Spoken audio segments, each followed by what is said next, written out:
नमस्कार, अपने उत्तराखंड देख रहे हैं आप और मैं हूं नेहा आपके साथ। अब जबकि मानसून सिर पर है तो इस दौरान आपदा की चुनौतियों से निपटने के लिए सरकार एक्टिव है। मुख्यमंत्री पुष्कर सिंह धामी ने सचिवालय में हुई समीक्षा बैठक में निर्देश दिए कि मानसून की दृष्टिगत सभी तैयारियां 15 जून से पहले पूर्ण कर ली जाए। सभी विभाग इस अवधि तक आपदा प्रबंधन के लिए नोडल अधिकारियों की तैनाती सुनिश्चित करेंगे।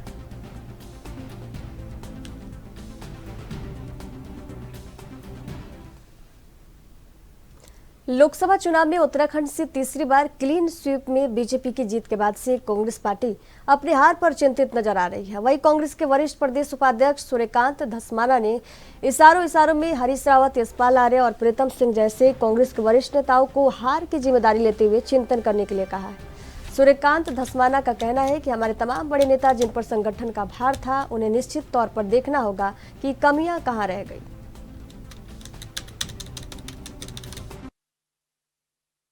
कांग्रेस को ग्रास रूट पर संगठन को मजबूत करना पड़ेगा। कांग्रेस के नेतृत्व को गंभीरता से इस बारे में सोचना पड़ेगा।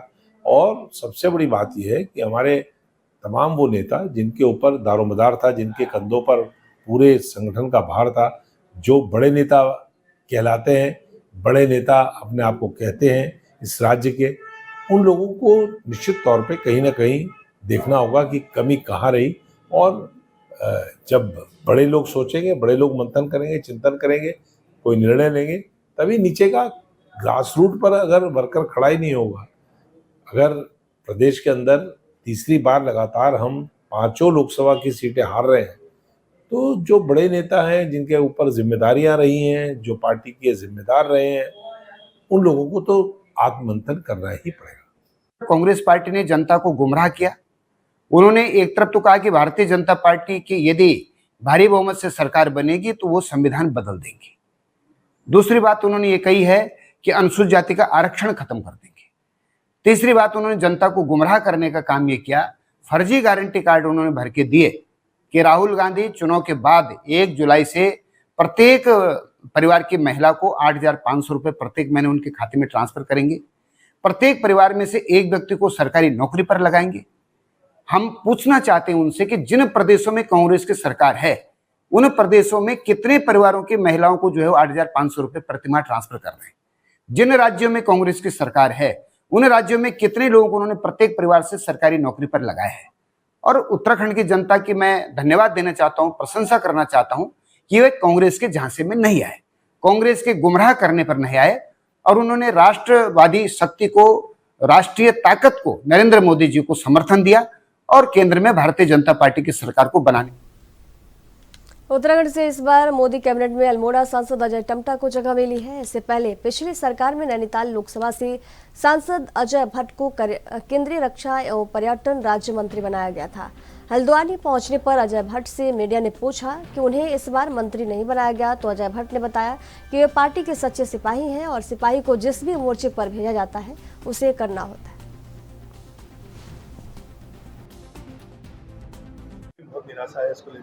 अरे हम लोग तो सिपाही हैं, जहाँ पार्टी लगाती है वहाँ डरते हैं। हमारा सांसद हो, हमारा विधायक हो, सब मंत्री हैं, हम कार्यकर्ता हैं, हमारे मंत्री सब कार्यकर्ता हैं, मंत्री भी कार्यकर्ता हैं, हम सब भी कार्यकर्ता हैं। मैं परसों तक मंत्री ही था और इसके बाद दूसरे का नंबर आया, उससे पहले कोई और मंत्री था, जब मेरा नंबर आया। तो कार्यकर्ता है तो कार्यकर्ता को ऐसा सोचना ही नहीं है, मैं तो कभी नहीं सोचता हूँ। और फिर मेरा तो स्लोगन है, जाही विधि राखे राम ताही विधि रही है। फिर इसमें कोई चिंता का कहाँ विषय है, काम करना है। काम करने का मौका देखिए कितना अच्छा मिल रहा है। मैं लोगों के बीच में आज मैं दिन भर, कई लोग जहाँ पर दुर्घटनाएं हुई थी वहाँ भी मिला हूँ, हॉस्पिटल में भी मिल रहा हूँ। रात को रामलीला हो रही है, रामलीला में भी जाऊँगा। तो ये तो मंत्री भी होता तब भी करता, बल्कि इतना नहीं कर पाता। ये तो एक अच्छी बात है, लोगों से बिल्कुल साक्षात्कार मैंने आज ही आया, आज ही से मिलना अपना प्रारंभ किया है। और अभी तक 10-15 पत्र 1-1.5 घंटे में बना के डिस्पैच भी कर दिए हैं। माननीय मुख्यमंत्री से वार्ता भी कर ली है हर विषय पर। तो इसलिए इसमें कोई फ़र्क नहीं। सिपाही से कहा इस मोर्चे पर चले जाओ, वहाँ चले गए। किसी से कहा सरकार के अंदर मोर्चा संभालो, वहाँ चले गए। ये तो हमारे कार्यकर्ताओं का स्वभाव है, यही हमको पढ़ाया जाता है।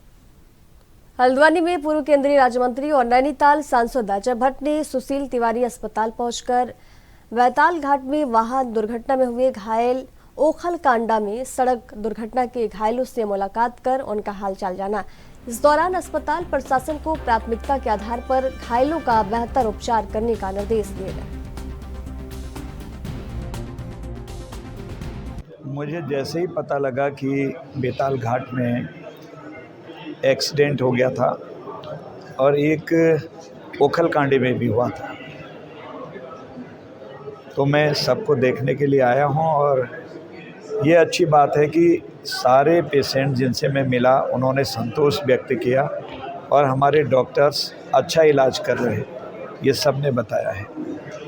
मैंने माननीय मुख्यमंत्री जी को आज दूरभाष पर वार्ता भी करी है और पत्र भी लिखा है। उन्होंने कहा तो जो अनुमन्य धनराशि है घायलों को और जो छोड़ के चले गए हम सबको, उनके लिए शीघ्र ही देने के लिए भी कहा है, आ भी रहे हैं। ओखल कांडा में तो मिल गया है, लेकिन बेताल घाट में अभी मिला नहीं है। जो मुआवजा है उसके लिए माननीय मुख्यमंत्री जी आज या कल तक आदेश कर देंगे। मेरी अभी उनसे बात हुई और मैंने उस दिन जिलाधिकारी अपने जो हैं यहाँ के नैनीताल की ओखल कांडा के दिन भी और यहाँ भी वार्ता कर ली थी। और श्रीमान अरुण जोशी जी को आप जानते ही हैं, जो सड़क दुर्घटनाएं बढ़ गई हैं इस बीच, चाहे बेताल घाट हो, ओखल कांडा हो, सड़कें भी कुछ खराब हो उस तरह की, किस तरह की? हाँ, कुछ सड़कें भी हैं, लेकिन सड़कों से ज़्यादा हमको ये भी ध्यान देना चाहिए कि गाड़ियों में उतने ही लोगों को ले जाना चाहिए जो गाड़ी की कैपेसिटी है। भाई देखो, जब ये दुर्घटना होती है फिर कौन होता है? कोई नहीं देखता है। थोड़ा बुरा ज़रूर लगता है, चालान होते हैं, ये होते हैं, लेकिन वो अच्छाई के लिए होता, जीवन तो बचा रहता कम से कम। जो छोड़ के चलेगी आप कहाँ मिलेंगे? तो इसलिए दोनों पक्ष हैं, कहीं कहीं सड़कें भी हैं। सड़कों के लिए तो मुख्यमंत्री जी ने गड्ढा भरने के निर्देश दिए हैं, काफ़ी जगहों पर काम भी हो रहे हैं। और बाकी जो ज़्यादा गाड़ी की कैपेसिटी है 5 व्यक्ति ले जाने की, अगर हम 15 डाल रहे हो तो डिसबैलेंस होगी। तो इसलिए ये भी ध्यान दें, हम स्वतः प्रेरणा से, चाहे ड्राइवर हों चाहे लोग हों, बल्कि लोगों को कह देना चाहिए आपकी गाड़ी में ज़्यादा है, हम इसमें नहीं आते हैं, क्योंकि कहीं जाना महत्वपूर्ण उतना नहीं है जितना जान बचाना महत्वपूर्ण। दिनेशपुर पुलिस थाने में पुलिस क्षेत्राधिकारी ओम प्रकाश शर्मा ने सीएलजी की बैठक का आयोजन किया। इस बैठक में अपराधों को रोकथाम को लेकर चर्चा की गई। इसके अलावा नगर क्षेत्र में जाम को लेकर परेशान व्यापारियों ने भी अपने अपने विचार रखे। त्योहार बकरीद जो है उसके उपलक्ष्य में आज मीटिंग ली गई थी, जिसमें व्यापार मंडल और छात्र और सीएलजी के सदस्य और मुस्लिम भाई लोगों को बुलाया गया था। उनके द्वारा उनकी समस्याओं को सुना गया, तो किसी ने कोई समस्या नहीं बताई। उनको बताया गया कि जो त्योहार है वो अमन से मिलजुल के मनाएं और ठीक ढंग से कोई शिकायत ना हो। इसके लिए अतिक्रमण हटाने का अभियान चलाया जाए।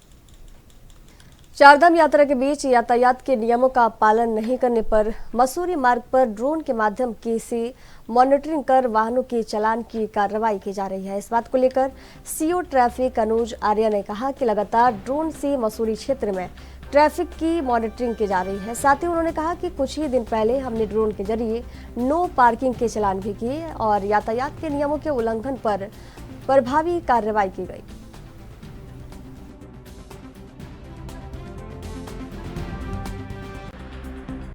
ड्रोन से लगातार मसूरी के जो ट्रैफिक है उसकी मॉनिटरिंग की जा रही है और हमने इसमें अभी कुछ दिन पहले ड्रोन से नो पार्किंग के चालान और वायलेशन के भी जो होते हैं उनके लिए प्रभावी कार्रवाई की जा रही है। और जैसे ट्रैफिक का दबाव होता है तो हमें ड्रोन से के माध्यम से सूचना मिलती है तो उस पर तत्काल कार्रवाई करते हैं। काफ़ी इफेक्टिव रहा है ड्रोन का यूज मसूरी। चारधाम यात्रा को शुरू हुए 1 महीने हो चुका है, लेकिन चारधाम यात्रा में अभी भी तमाम अव्यवस्थाएं देखने को मिल रही है। स्थानीय होटल इंडस्ट्री के लोग खासे परेशान हैं। कांग्रेस के मुख्य प्रदेश प्रवक्ता गरिमा दसौनी ने कहा कि सरकार हट धर्मिता अपना रही है। 13 से 15 लाख लोगों का रोजगार इस बार धाम यात्रा की बदौलत चलता है।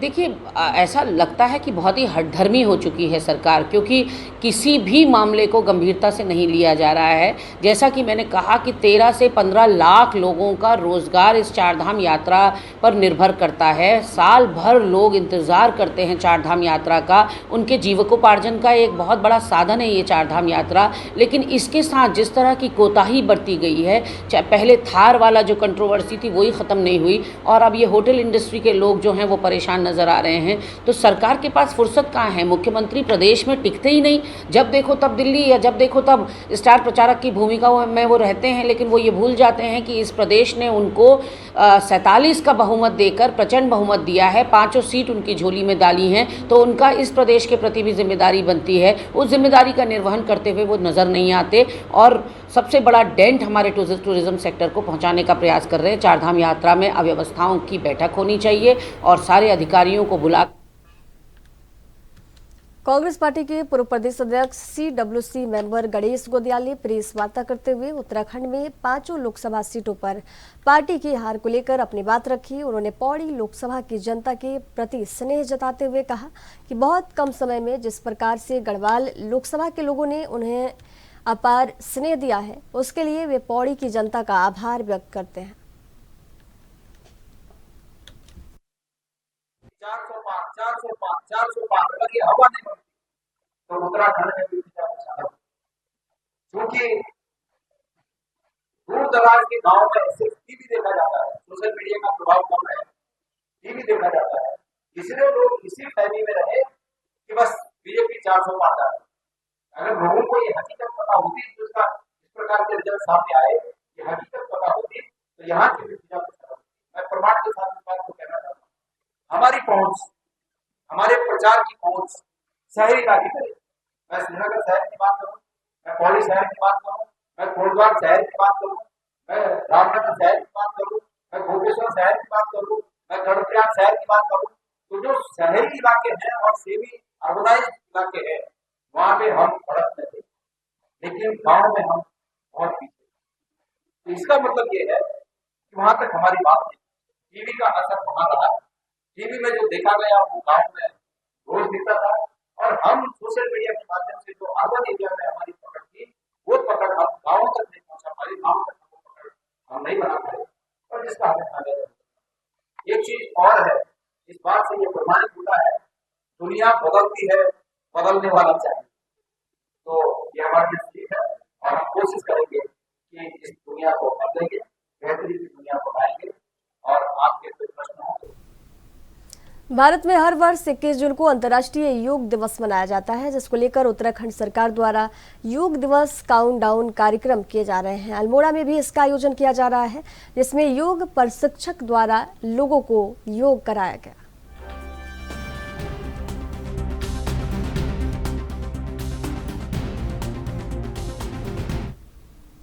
जनपद उधम सिंह नगर में खटीमा तहसील क्षेत्र के अंतर्गत ग्राम खेलड़िया 22 पुल में बुधवार को सुबह लगभग 9 बजे शॉर्ट सर्किट से लगी आग से मजदूरी पेशा कर अपना जीवन यापन करने वाले 5 परिवारों के घर जलकर राख हो गए। फिलहाल किसी प्रकार की जनहानि नहीं हुई है। पीड़ितों के मुताबिक लाखों का सामान आग में जलकर राख हो गया।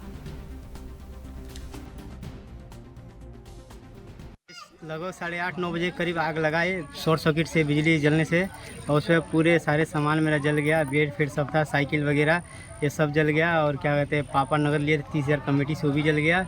और कम 4-4.5 लाख करीब मेरा सब नुकसान हो गया, सारे सामान जल गए। बहन आई थी, उसका भी कागज़ था, कपड़े लत्ते सब जल गए, उसके बहन का भी। और बहुत मुश्किल से बच्ची भी एक अंदर फंस गई थी, बड़ा मुश्किल से बच्ची हुई। लगभग 19 परिवार है लगभग। अब बड़े बहन के बच्चे भी आए थे, 4 बच्चे उसके हैं और 2 पति पत्नी थे। चोट लगाई, 2 हाथों में जलाए, सामान सब नुकसान हो गया। टीन वगैरह सब जल गया, मेरा सारा जितना अनाज फनाज था सब जल गया, कोई सामान नहीं बचा, एक सामान भी काम। और मैं सोचता हूँ कि जो भी जगह मुआवजा दे सकती है हमें मदद कर दी हमारी। बाकी तो हमारा सब नुकसान हो गया।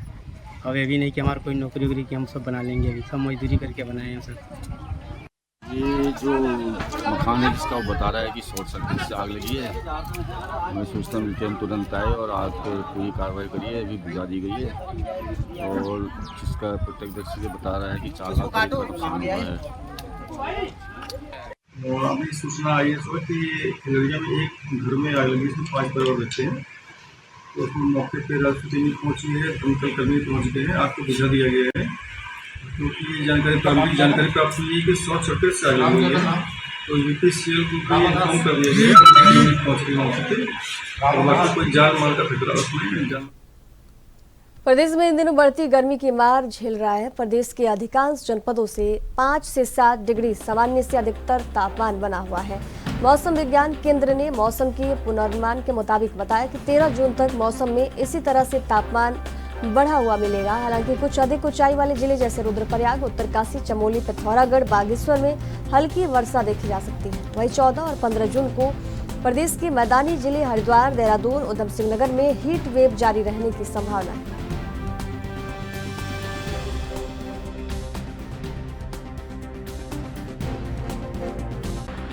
उत्तराखंड में अधिकांश स्थानों पे तो मौसम शुष्क रहेगा, लेकिन उत्तरकाशी, रुद्रप्रयाग, चमोली, पिथौरागढ़, बागेश्वर जनपद है, उनके ऊंचाई वाले स्थानों पर कहीं कहीं बहुत हल्की से हल्की वर्षा और गरज चमक के साथ वर्षा मिलने की संभावना है। उसके बाद 14-15 में भी जो इन जनपदों के कुछ स्थानों पे हल्की से मध्यम वर्षा, गरज चमक के साथ वर्षा मिलने की संभावना है, जबकि जो अन्य जनपद है वहाँ पर मौसम शुष्क रहेगा। तो ये कह सकते हैं कि आगे आने वाले 5 से 7 दिन जो है ज़्यादातर स्थानों पे मौसम जो है शुष्क रहेगा। और तापमान की बात करें तो अभी जो वर्तमान में जो उत्तराखंड में कुछ स्थानों पर जो अधिकांश तापमान है वो सामान्य से 3 से 5 डिग्री ऊपर चल रहे हैं, और आगे आने वाले 2 से 3 दिन में जो अधिकतम तापमान में 1 से 2 डिग्री सेल्सियस की बढ़ोतरी की संभावना है। तो जिसके चलते जो आगे आने वाले 11 से 13 तारीख तक उत्तराखंड के जो मैदानी क्षेत्र है और पर्वतीय क्षेत्र है वहाँ पर कुछ स्थानों पर हीट वेव जो है कि मिलने की संभावना है।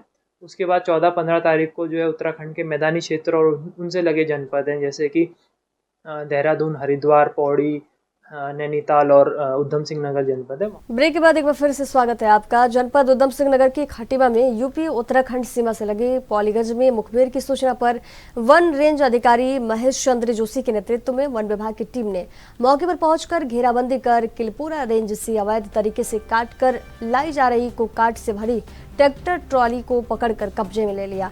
वहीं वन विभाग की टीम को देखते ही ड्राइवर सहित लकड़ी तस्कर रात के अंधेरे में वन विभाग को चकमा देकर फरार हो गए। कल रात लगभग 9:30 बजे मुखबिर द्वारा सूचना प्राप्त हुई कि कोई ट्राली जो है किसी ग्रामीण क्षेत्र से सेमल तथा अन्य काट प्रजाति के वृक्षों को काटकर चोरी से ले जा रहा है। तो हम लोगों द्वारा उसका पीछा किया गया और खोज की गई, तो हमको पौलीगंज के पास यूपी बॉर्डर पर ये ट्रॉली जाते हुए दिखाई दी। तो हमने इसको रोकने का इशारा किया, तो इसमें जो भी लेबर और जो ड्राइवर वगैरह थे सब छोड़कर भागे। तो हमने इसको तुरंत अपने उत्तर प्रदेश के वन विभाग के कर्मचारियों को सूचित किया, तो उनके द्वारा भी अपना स्टाफ भेजा गया मौके पर। फिर हमने जो है अपने संसाधनों से इसको लेकर अपने वेस्ट हाउस चौक परिसर में रखा है। इसके आगे जाँच जारी है कि कहाँ से काट के लाया और आगे। पौड़ी जिले के यमकेश्वर विधानसभा के विकासखंड द्वारिखाल के अंतर्गत ग्राम बरसोड़ी में कुकरेती बंधुओं द्वारा आयोजित 4 दिवसीय भाई भयात कार्यक्रम के समापन के अवसर पर मेधावी छात्र छात्राओं को ग्राम गौरव सम्मान और दिशा दिहाड़ी का सम्मान समारोह आयोजित किया गया। कार्यक्रम में विधायक लिंसडॉन महंत दलीप रावत ने मुख्य अतिथि और प्रमुख द्वारिखाल महेंद्र सिंह राणा ने विशिष्ट अतिथि के रूप में प्रतिभाग किया। ब्लॉक के अंतर्गत बरसोड़ी ग्राम सभा में कुकरेती भाई भयात समिति द्वारा आज सम्मान का प्रोग्राम किया गया, और जिसमें हमारे लाइनजोन विधायक दलीप रावत जी और महंत सिद्धबली मंदिर के आए थे। और मैं आज द्वारिखाल ब्लॉक में महंत जी का भी बहुत बहुत स्वागत करता हूं और दिल की गहराई से उनको धन्यवाद करता हूं कि आप हमारे ब्लॉक में आए। और कुकरेती बंधुओं का भी बहुत बहुत धन्यवाद करता हूं जो इतना अच्छी पहल कर रहे हैं और बच्चों को इतना सम्मान दे रहे हैं, और उन बच्चों का भी मैं उज्जवल भविष्य की कामना करता हूं। भगवान। प्रदेश इन दिनों बढ़ती गर्मी की मार झेल रहा है। प्रदेश के अधिकांश जनपदों में 5 से 7 डिग्री सामान्य से अधिक तापमान बना हुआ है। इस बात को लेकर देहरादून मौसम केंद्र के वैज्ञानिक रोहित थपलियाल ने बताया कि 13 जून तक मौसम में इसी तरह से तापमान बढ़ा हुआ मिलेगा। साथ ही उन्होंने कहा कि हालांकि कुछ अधिक ऊंचाई वाले जिले जैसे रुद्रप्रयाग, उत्तरकाशी, चमोली, पिथौरागढ़, बागेश्वर में हल्की वर्षा देखी जा सकती है, तो वही 14 और 15 जून को प्रदेश के मैदानी जिले हरिद्वार, देहरादून, उधम सिंह नगर में हीट वेव रहने की संभावना है।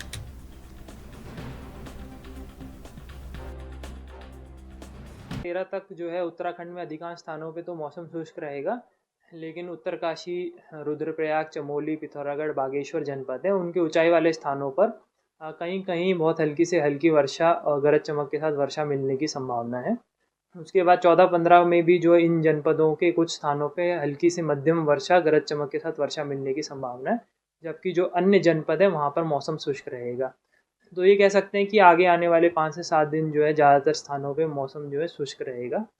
और तापमान की बात करें तो अभी जो वर्तमान में जो उत्तराखंड में कुछ स्थानों पर जो अधिकांश तापमान है वो सामान्य से 3 से 5 डिग्री ऊपर चल रहे हैं, और आगे आने वाले 2 से 3 दिन में जो अधिकतम तापमान में 1 से 2 डिग्री सेल्सियस की बढ़ोतरी की संभावना है, तो जिसके चलते जो आगे आने वाले 11 से 13 तारीख तक उत्तराखंड के जो मैदानी क्षेत्र और पर्वतीय क्षेत्र है वहाँ पर कुछ स्थानों पर हीट वेव जो है कि मिलने की संभावना है।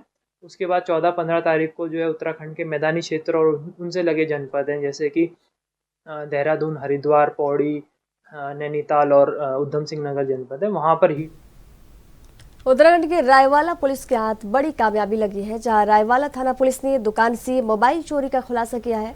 पुलिस ने मोबाइल चोरी करने वाले के आरोप में एक युवक को गिरफ्तार किया है, जिसके कब्जे से पुलिस ने चोरी किया गया मोबाइल भी बरामद किया है। आरोपी को पुलिस ने कोर्ट के आदेश पर जेल भेज दिया है। रायवाला थाना प्रभारी निरीक्षक देवेंद्र सिंह चौहान ने इस पूरे मामले की जानकारी दी।